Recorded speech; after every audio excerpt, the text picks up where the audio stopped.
All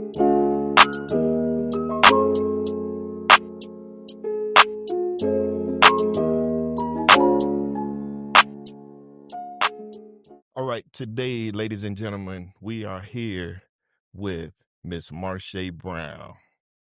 And so Marshae is a mother, a wife, an entrepreneur, and the author of Master Your Taxes.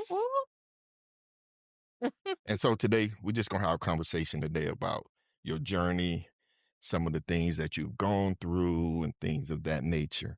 And so I want to start off by saying I've been knowing you for over 10 years. Over 10 years. I remember you starting out as a volunteer. Yep. And moving on to being a full-time employee. Mm-hmm. Yes. And doing some great things. I watched you grow. Thank you. I watched you grow. We had conversation before about some of your goals and things of that nature, and it inspired me because of your age. So what I want to tell everybody is Marshae is 1/3 of Jam. Jam is Jay, Ariel, and Marshae. So that's what they were called at the job. Jam. Okay. So she's the headliner. she's the M in Jam. Okay. Right. And so talk a little bit about Jam. How did Jam inspire you as you've gone through this journey? Okay, so when I first came to this affiliate in the league, I'll call it, right? We in the movement. I was young. I was fresh out of college. It was the recession. Obama was in office. It wasn't no jobs, right? And so I was like, I got this degree. I'm smart. I should be able to go anywhere. Life hit you, right? Reality. And so I had a really good friend in college who introduced me to a mutual friend, and she was a career coach, and she was like, hey, listen, you have skills, you have things to offer. Go down to an organization, a nonprofit, and intern or volunteer. And I was like, well, I don't have nothing to lose. I don't got no job nowhere. Right. And so I came down there eager and everything, came to the front desk, and the ladies were down there, the AARP ladies, and they were like, oh, this is great. We'll put you in touch with Miss Anderson, blah, blah, blah. The next day, Miss Anderson called me. She told me to come in the office, so what you want to do, Mr. Haynes, and what you want to be when you grow up? And I was just like, I just want to help people. I have this degree. I want to put it to use. And lo and behold, I started out, and within a few weeks, I had a job. Like, I was literally just thrown into it, right? Right. No experience, no nothing, just kind of picking up where the last person left off. And I just had to use those millennial antenna skills, as I call them. I feel like millennials, we're one of the last generations who just like make it happen, right? I don't know what I'm going to do, but I'm going to figure it out. And so I was probably like the youngest person there at the time. And then shortly after, Jade, which is the J and Jam, came, also very near to my age. And then a friend of mine, Ariel, came. We're actually related, but that's a whole nother conversation. And so we were just like young, fresh, trying to get the job done, doing what we had to do, and then we became Jam because we became very close. Okay. We worked on a lot of similar projects. We were under Mr. Mike for New Lights and UYEP and things of that nature. And so we just kind of clicked, and we became Jam. We became like the little stars, like the baby of the Urban League crew. And it was magical. Like, it was amazing, like, to meet other young ladies and young people who are at your same level, trying to do their best in life. We weren't all doing the same things, but we all had, our sights set on just doing something and making something out of ourselves. Right. And we are all still friends to this day. Awesome. Yeah, and that was like over 10 years ago. All of them went their separate ways and left the league or whatever, but we all stayed close. I want to say they're like probably my closest friends. Wow, yeah, that's so good. we've been in each other's weddings. Those of us who got married, baby showers, all that kind of stuff. We've been there for each other. So that was the inspiration. Just being young, not really having any experience to tether it to, just taking like your grit and what you have and just kind of making the best of it with a positive attitude. Right. So that's how I would describe Jam. Okay. Yeah. Okay. And I know Charlotte and Mr. Haynes leaned on you all quite a bit. Yes. And you all came with those fresh and new ideas. Y'all changed the culture. Yeah. Right. Yeah. And it was a good change. Some people are afraid of change. Some people don't like change, but change is necessary at times. It is. To grow. It is to grow. And Yeah. so I remember you and I sat and had conversation, and you talked about some of your goals and different things, but somebody came along and swept you off your feet. And I remember having that conversation. I said, when I found out, I was like, yeah, we need to talk. You was Right? like, what's up? Yeah. And I wanted to make sure whatever was going on, you still were focused on your goals. Right. And so right. let's talk about being swept off your feet. What actually happened? How did it happen? Because you were so business driven. I would use that term. I was I was always like, I feel like I was always sharp. I was always trying to figure out what my next move was. I always kept an eye out for the league. So no, I said I fell in love with the movement. I didn't fall in love necessarily with an organization, right? What it represents. Like, I remember being young, like knowing who Mark Morial was and the Urban League, like, was a thing for me. And so it's really funny because prior to working here there, I didn't know that affiliate existed. I'm going to be honest with you. And so when I got there, I was immersed into this culture and things like that. And I feel like Mr. Haynes and Charlotte like really helped to allow me to just dream and be inspired and expose me to so much, right? Like, that's the first time I really ever was traveling for work, like to different states and conferences and meeting all these beautiful Black people who were empowered and just doing really good things. Okay, so I was all for that. I always kept my ear and eye to the league, but I was trying to get out of there. I was trying to get into the PhD program. I had went through that route. Again, they were supportive. Hey, whatever you do, if you need to do your research here, do your research here. You need us to write letters of recommendation. They were doing that. That didn't pan out, right? I tried. It didn't pan out. And so I'm there. I'm just like, okay, I'm here. What's my next move? Okay, figure out what I'm gonna do. Maybe some new program and things like that. I was dating at the time, but nothing really serious. And then this gentleman just appears, right? Out of nowhere. Like, out of nowhere. Because again, we were the youngest people there at Urban League, like literally, right? So it was like no prospects. Everybody was like grown, right? And so he just like appears. She calling y'all old. Yeah, I take it. I'll take it. It's okay. Everybody was old enough to be like your big sister, uncle, auntie, daddy, mama. Like, it was like that. Exactly. Right? And so it was all that. They were like an extended family for me. And so this young man just appears, and I was just like, you know how you meet somebody and they cool, but you just can't stand them? It was like that. I couldn't stand this man. He was always asking for help. Oh, well, I heard, a lot about what's going on, and I'm new here, and so-and-so told me to reach out to you. I'll be like, boy, what do you want? What you want today? And then lo and behold, we were colleagues. We were just casual friends. It was really nothing. I think we had a conversation one day, and I just seen him differently, right? You know how you really get to talk to someone and see them just as a person, as a human being. You get to like hear their heart, like what they've been through, their experiences, and it kind of changed my perspective of him. And so we began to talk.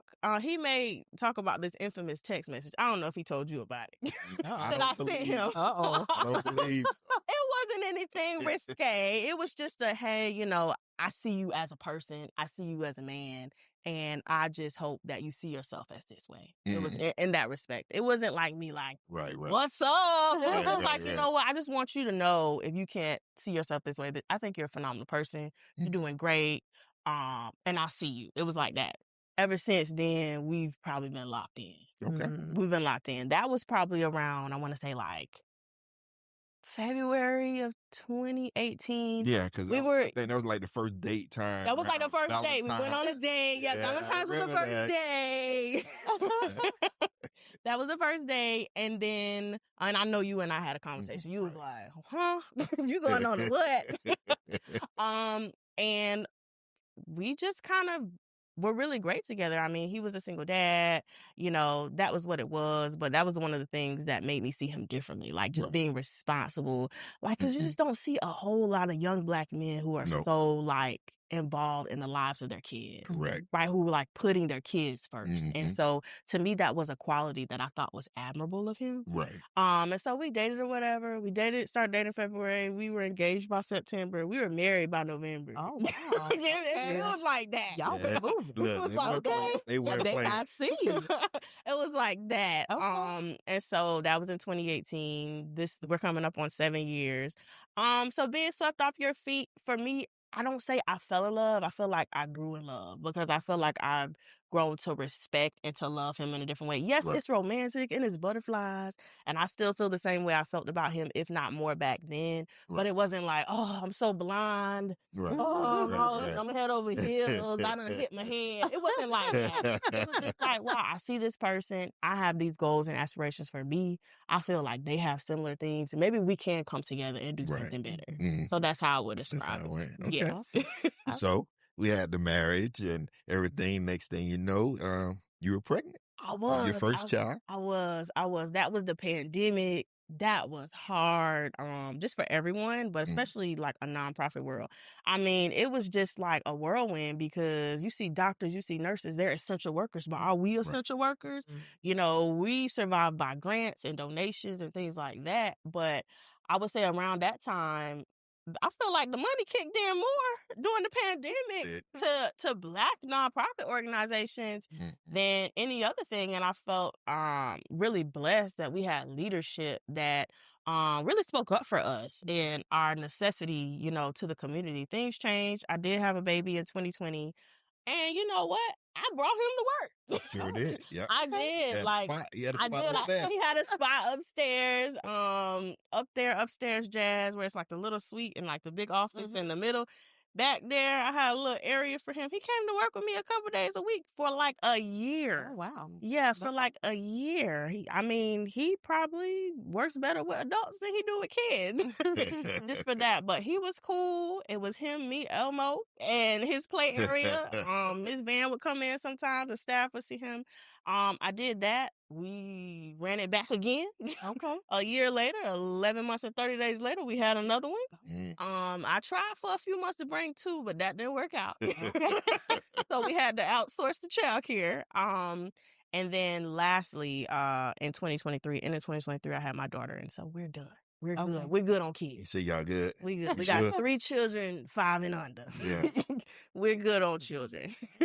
So tell me how you balance that with being a working woman. How do you balance the motherhood part? It is really challenging. Like, I'm not even gonna lie. Like, I would hear stories about women and working mothers and mom guilt and all that kind of stuff, and you don't know till you're in it. That's one of the things that was hard for me because in my mind, I wanted to be like 100% there for my kids. I wanted to be their primary caregiver. But I had to realize if I'm working, even if they're there, I'm not paying attention to them. Right. And so that's a challenge I had to get over. Like, I'm still dealing with that to the point of, you know, he's almost 5. He's brilliant. Like, he multiplies in his head. He does division. He's a mathematician. He reads all these things. But I felt like the first few, like, he was working with me. Like, he's always been working. Right. Right. To the point of my kids like, Mama, you still on the laptop? Okay. And so I had to do a little bit of therapy. It was still in therapy for me to figure out, just because you're not personally caring for them, if they're with someone who's giving them 100% of attention, that's better than just because they're with you. If you're not giving them attention, and that's a disadvantage to them. Definitely. So that has been hard for me. And I've had to really rearrange my priorities because when you in the league, I know for me, just before when I was single, no kids, that became my life. Like, I was wrapped up in it, like to the point of I didn't realize I was a workaholic. Okay. It was nice. It was weekends. It was, you know, after work, like all of the time. And it was great. But when you have something that becomes more important, you have to like rearrange your life. You got to learn that balance. And that's something that I'm finally starting to realize, like, okay, it's nothing wrong with supporting the organization, but what are you going to build for yourself? Right, right. And that's where this came in. Right, like right. the whole idea of like, you know what? I'm helping all these people with businesses and careers. Well, maybe I can start my own business. Yeah. There you go. I didn't think about like, well, I got some skills too. There you go. There you go. Right. And so coming up out of that, coming off of the pandemic, having kids, I decided like I want to create something for myself. I just don't want to only build others' dreams. You know, my idea of collaboration is not just to work somewhere. Shoot, I want to be a donor. I want to partner. I want to collaborate. I want to be on that level. But if I'm stuck here, I'm never going to be there. There you go. Right. And so I use the skills I had. I have a business degree. I have an MBA. I have a finance degree. People always asking me about taxes and finances, and I just give them regular advice. Like, hey, this is what you should do. Do a little research. You know, these are reputable people. These are not reputable people. And I had an opportunity for someone came along and they were like, I know you're a notary because I've been a notary for years, but I know you're a notary. Have you thought about being a tax person? And when I think of like tax people, I think of like, kind of scammy, like Okay. you know, always trying to beat the system. Yeah. I just haven't heard the greatest stories. And so I was like, I don't know. I was like, I'm not a CPA. I have a degree, but I don't know. This girl was like, hey, I have this opportunity. Just try it out. And I tried it out, and I realized I liked it. I realized I liked it. I particularly liked helping small businesses really understand compliance, how to get yourself in order, and how to be ready to go out and get money and grow. And you can't do that if you're not doing your finances and your taxes right as a business and an individual. Like, that's one of the things you talk to anybody, they be like, oh, yeah. I gotta file them taxes. Yeah, that's right. That's that one thing no one can kind of get away from. And so that's where that business idea came from. Just me taking the opportunity, liking it. I decided to go out on my own. I left the young lady. Her and I are still friends. And I was like, you know, I can do this for myself. And I started small. I didn't have like hundreds of clients or anything, but my focus was quality. Like, what I found in the work that I do is a lot of people just don't know. Yeah. Right. It's not that they trying to scam the government. They're trying to just be raggedy, for lack of better words. They just don't know. And so I really pride myself with taking the time of explaining and educating people. Right. I tell people all the time, I'm not trying to make you a tax expert, right? I'm trying to make you an expert in your finances. You need to be the CEO of your life. You need to be the CEO of your business. And there's just some things you can't just hand off to other people. Right. Yeah. And I tell small businesses that all the time. Like I say, this is your financial report card for the year. This is your financial record. You know, if you go take this to a bank, you can't tell them, oh, I didn't know that lady put that in there. You can't tell them that. Yeah. Right. They're going to be like, well, this say you made XYZ dollars. Oh, I don't remember that. Right. You can't do that. Right. You have to be That's on top not of it. business. That's right. not savvy. And so that's really my passion. And you can probably hear it like coming up. Yeah. That's my passion. Like, I just want people, I tell them all the time, this is your document. I said, don't sign anything if I haven't explained it to you. I say, you have the right. If you're paying someone to do a service for you, to ask them to explain it to you line by line. If you want me to go line by line with you on this tax return or these 20 pages, I will go line by line with you. Because I don't want you to leave me and be like, I don't know what she did. She just got me, you know, $10,000 back. I don't know what happened, right? And also explaining to them, you know, being a business owner, the idea is to make money. Yes. You writing everything off, that's cool the first few years, but if you are not making any money, you don't have a business. You don't have a business. Because the point of a business is to be profitable. Yeah, exactly. If you don't have a profit, you don't pay taxes. Right. So I said, paying taxes is not a bad thing. I said, now, once you get to the point of where the money is increasing, now you can play the game. Now you can play the game of tax strategy. Now you can start paying your kids. Now you can start paying yourself in your business. Right. But you have to actually make money. You have to make money to be People able to talking about all these things on YouTube. Clients come to me. I just be like, baby, you don't qualify for that. Right. I'm sorry. You're not making any money. You don't have any profit. I say, Donald Trump, I'm going to get too political on here, but at the end of the day, he had money to work with. Right? He wasn't just out there with $0 not paying tax. Right? He had strategy to work with. Before you can talk about that, you got to have something to bring to the table. That's right. So that's my passion. My philosophy is really to help businesses be educated. That's why I wrote this book. It's called Master Your Taxes, Financial Foundations for Entrepreneurial Success. And it is just like a basic guide for self-employed, new entrepreneurs, and others who just want to know the basics, right? I don't go into strategy with this because you can't build on nothing if you don't have the roots and the foundation. True. Right? If you don't know, I don't know if it's a 1040, Schedule C, 11, if you don't know those things, And you don't need to know everything, but you need to Right. know what you're working with. Right. Okay, what kind of business do you have? What kind of tax form do you file? Do you have all the records? Do you know how much money you made over the years? If you call the IRS, I was on the phone with a client the other day. I had to call, I called for her. And they was just like, ma'am, they were talking to me. They were like, you can't talk for her. We need to hear her say it first before she can give you permission. And she didn't know what to say. Wow. Profitable business, making a lot of multi-six figures. Right. I say, you can't be in this position. Wow. Nah. You can't be in this position. And so my goal was to just help her, right? She really don't want to know about all that. And I understand some people just like, I don't want to know that. Right. But these are the things you do need to know. I want you to know these are the things I'm working on you. I'm not filing nothing without your consent, without you looking at it, without you signing it, without you understanding. I'm filing this for you. Right. You gonna owe these people this money. Do you understand they're gonna mail you a letter? Right. Like, I want you to know, like, if you get a refund, why are you getting a refund? Right. What credits or deductions did I apply to your return that you qualify for? What's going to happen next year because you qualify for this? Are you going to have to keep it up? Are you going to have to pay it back? Like, people need to understand those things because, unfortunately, the IRS is like a really lenient parent who lets you do what you want to do, but they will always come back at you. Coming back. They coming back. Listen, they sent her something from 2011. Oh, wow. I said, it's 2025. That's right. They gonna get it. They gonna get it. She like, I say, we was on the phone with them and they didn't even mention this.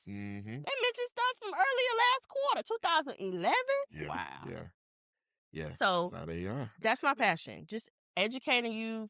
You need to be an expert in your life and your business. And that's my main thing. I am working on book 2. And it's more so the personal side because I'm a finance major. So people ask me a lot of stuff about investments and retirement. And I'm not a certified financial planner or anything of that nature, but I know the basics, right? What is saving? What is investing? What is a Roth IRA? What is traditional IRA? Whole life, term life, like those like basic things, real estate, things like that, mortgages. I understand the basics enough to get you on the right path and then refer you to an expert who's going to walk you along. Right. And so my second book will be Master Your Taxes as well, but it's going to be called It's Personal. And I'm just going to go through the different stages of life when you're first starting out in your career, if you start a business, if you're closer to retirement, like what are the different tax implications and things you need to just be aware of that could happen. Okay. Yeah. So that's book 2 coming out shortly. Awesome. So I heard a new term, I think it was last year, the BOI. And so I'm sitting and I believe I was in a meeting at Urban League and someone mentioned about, oh yeah, got to do your BOI. And they said, if you out of business, and I'm sitting there like, I don't know what that is. I think I need to get it done. So I did some research. So what is the BOI? So the BOI is the Beneficial Owner Impact Report. BOI, Beneficial Owner Impact. It's a report. So it's basically just something that FinCEN, and forgive me, y'all gonna have to put this in like the podcast notes. FinCEN is like the federal federal financial crimes organization of the United States. They basically are trying to make sure you're not money laundering. It's what it is. So the BOI report is for you if you own any type of business. They want to know, do you own it? How much percentage that you own it? And that there's not anybody else owning this that shouldn't be owning the business trying to take the money and launder it for something illegal. That's really the point of it. Okay. And so a lot of people, it was like a big uproar. It's a lot of stuff went on in Congress. It's legal. It's not legal. You should. I told people it's just a simple report. It takes 5 minutes. Right. You own this company. This is your address. You are a real person. That's it. If anything changes and you partner with somebody, you just update the BOI to say we both own this many shares of this company. Right. And that's it. Yeah, it's just reporting. They just want to know if you're doing something. And I got nervous when they started saying BOI, you have to report it. And then when I actually had to do the form, I'm like, this wasn't a big deal. Yeah, it's not a big deal. It's not a big deal. Yeah. And you do a report each year anyway. You do. You own the business, so simple. It's just simple. Yeah, it's just for. I had me scared though, because the penalty could be X amount of dollars. And it was technically, I don't think anybody actually got charged for it, but I think that's what they were going back and forth in Congress about. Like, is this constitutional? And at first they said no, it wasn't. Don't fill it out. And then they came back and said you do have to fill it out. I just told people just fill it out. Yeah. Fill it out. Yeah. And then you have a lot of companies who was charging people. Again, It take 5 minutes. Mm-hmm. 5 minutes. But if you don't know what kind of company you own, and if it's an LLC, a corporation, then you're confused. Now you're paying somebody to do something for 5 minutes. Yeah, because people would charge it. I remember one of the my colleagues who used to be at Herbal League, she was about to pay $99. Oh, and wow. I was like, I said, no. I said, let me take you to the website and show you. You can do it on your own. Yes. You know, but she was about to pay $99. Listen, if you're, and that's the other side of business. People are like, is that illegal? It's not illegal. They are capitalizing off your ignorance. That's it. Just like everything else. Just like everything else. That's why I tell my clients, for most of them, I say, you can do this yourself. Okay. And I'm honest with them. People are like, you shouldn't say that. I'm gonna be honest with you. I'm not doing anything extraordinary, right? In and of itself, it's data entry. If you regular, you got a W-2, that's all you got. You don't got no kids. You could do this for free. Do it for free. However, you're coming to me because there may be something you don't know or you need an explanation. I offer different packages. I do tax returns. If you do your own tax, you just want a review, I'll look at it for you and let you know, hey, this is good. You need to change it. Things like that. I do amendments. I pretty much do it all, but I let them know at most times it's pretty regular. If you ain't really got no business, it's pretty regular. Like it's not. I just want you to know, this is a convenience. Right. Unless you got a business and it's complicated, this is a convenience. But there are things you have to know, right? And a little bit of research don't hurt. And I know people don't like to read no more, but YouTube. Right. That's it. A little, where I go. Don't believe everything, don't but believe everything. it's a little research. Right. ChatGPT. I'll that's explain a little something to you, but. A lot of people have gotten lazy and don't want to do a lot of things now, so they want other people to do it for them. Yes. Many of them want that, but they don't want to pay the price that goes along with it. Exactly. Right, because you're paying for my time. Right.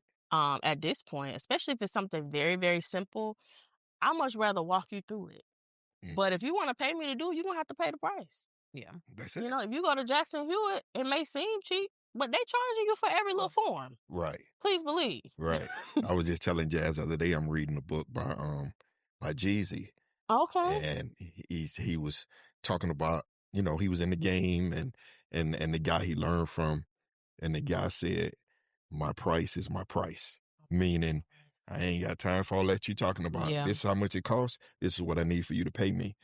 Because if you keep giving breaks all the time, when you look down the line, you've given away so much. Whereas you're in business to make money. Absolutely. And it's okay to help people at times. Right. You can set that schedule to do that. It's like companies. Companies will say, we're going to do donations of this amount of money for the year. And people apply to get those dollars. But they don't go no further because they already know how much they're planning on making that year, what their profit is going to be. So it balances out for them. But some of us, and look, and I'm going to just say it.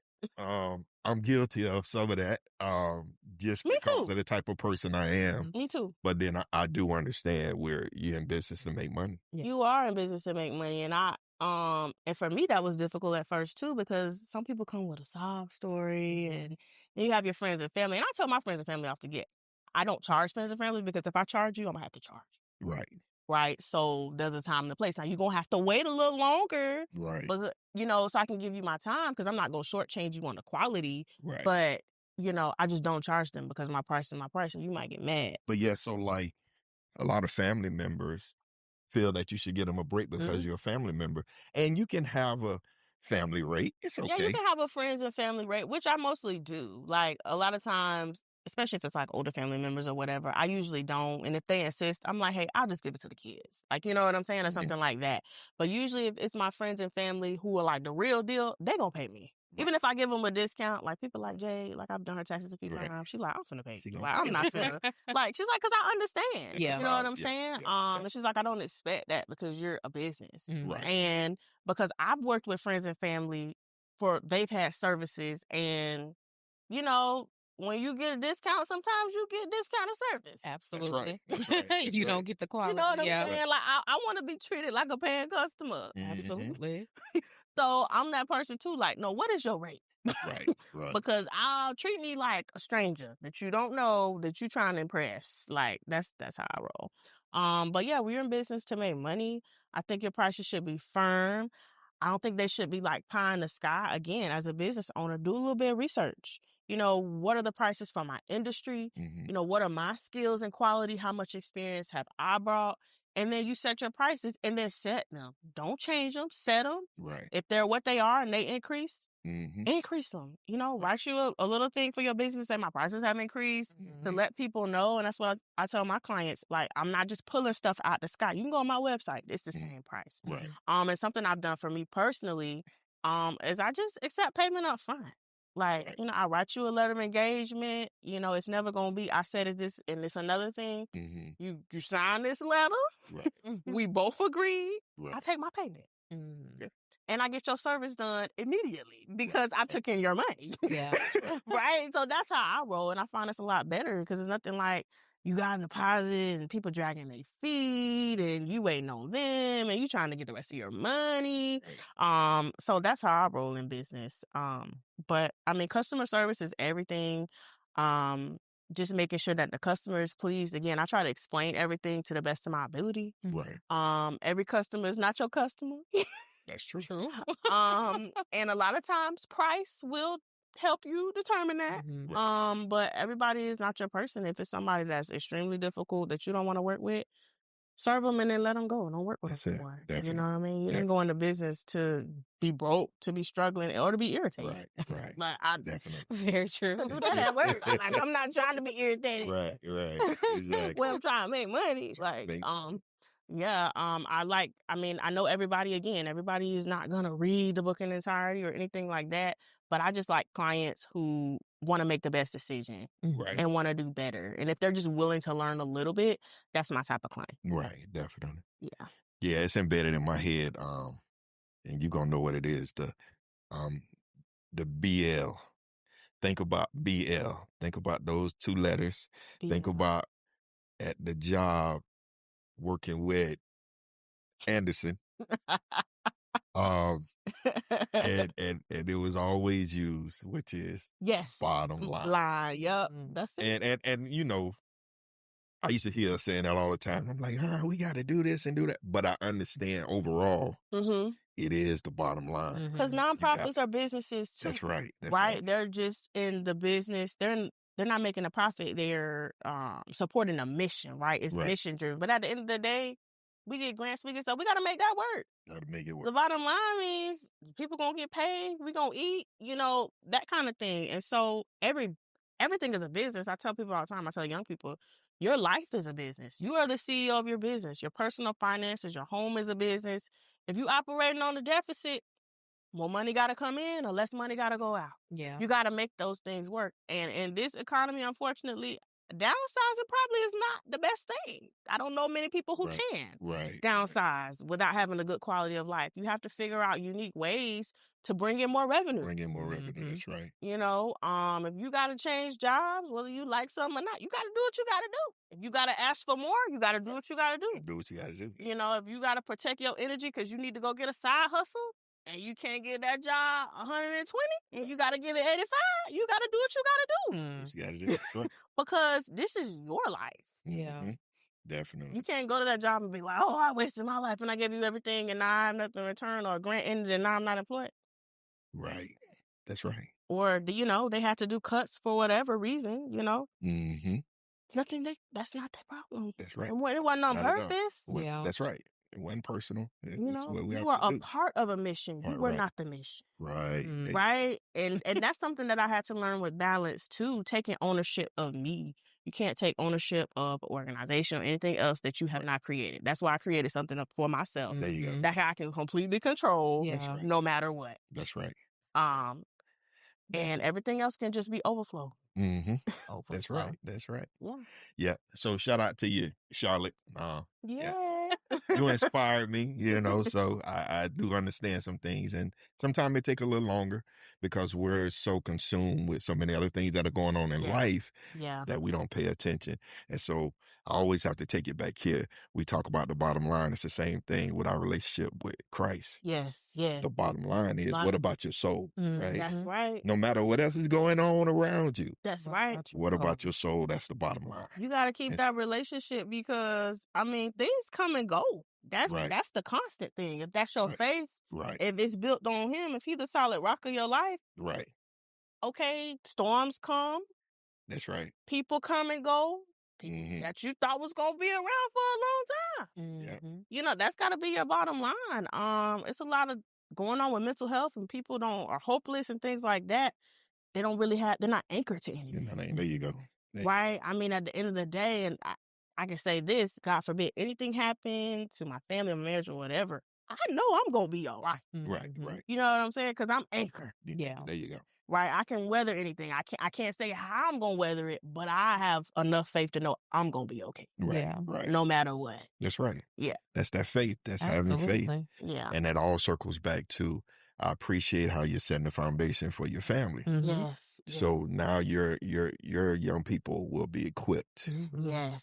And when they go through the different adversity and the different things in life, they have the resources and the tools. Yeah, your biggest resource is the source. Yes. God, right? Number one. You know, I mean, he can make something out of nothing. You know what I'm saying? There's plenty of times where things were difficult, not necessarily financially, but just in a lot of things. And I'm like, I don't know how this going to work out. But it always worked out. That's right. I always prayed, and I always came up on top. That's it. I'll say That's it. I mean, I can't attribute that to anything else. Yeah. And that's him. That's it. That's my theme song, Pastor Mike, which is winning. Yes. As long as you got faith in God, and that's your ultimate source. Yes. Because there are other sources. Oh, of course. But he is the ultimate source. And if you shut that source off, everything else shuts down. It's gonna dry. There's nothing else that could go with it. From him. There you go. There you go. He's what they call the master. I don't know electricity that well, but I think he's like the power source. He is the mainframe. He is the mainframe. But definitely. So I love having these type of conversations because, of course, it inspires someone else who's listening to the podcast and maybe going through some things, feel hopeless.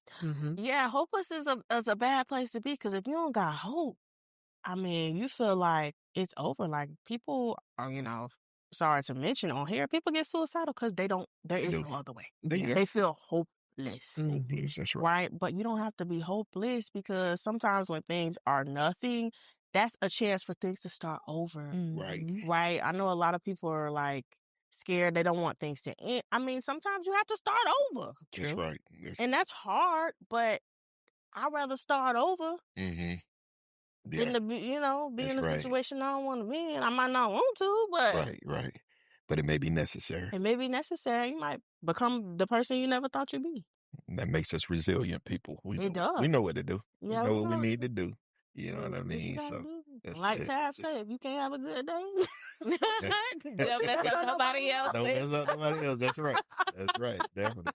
Yeah, that's very true. So, what's your website? My website for my business is www.forwardtaxes.net. Okay. All right. Forward Taxes. All right. Cool. And where can we find your book? You can find my book on Amazon.com. All right. As well as BarnesandNoble.com. I'm really proud of that.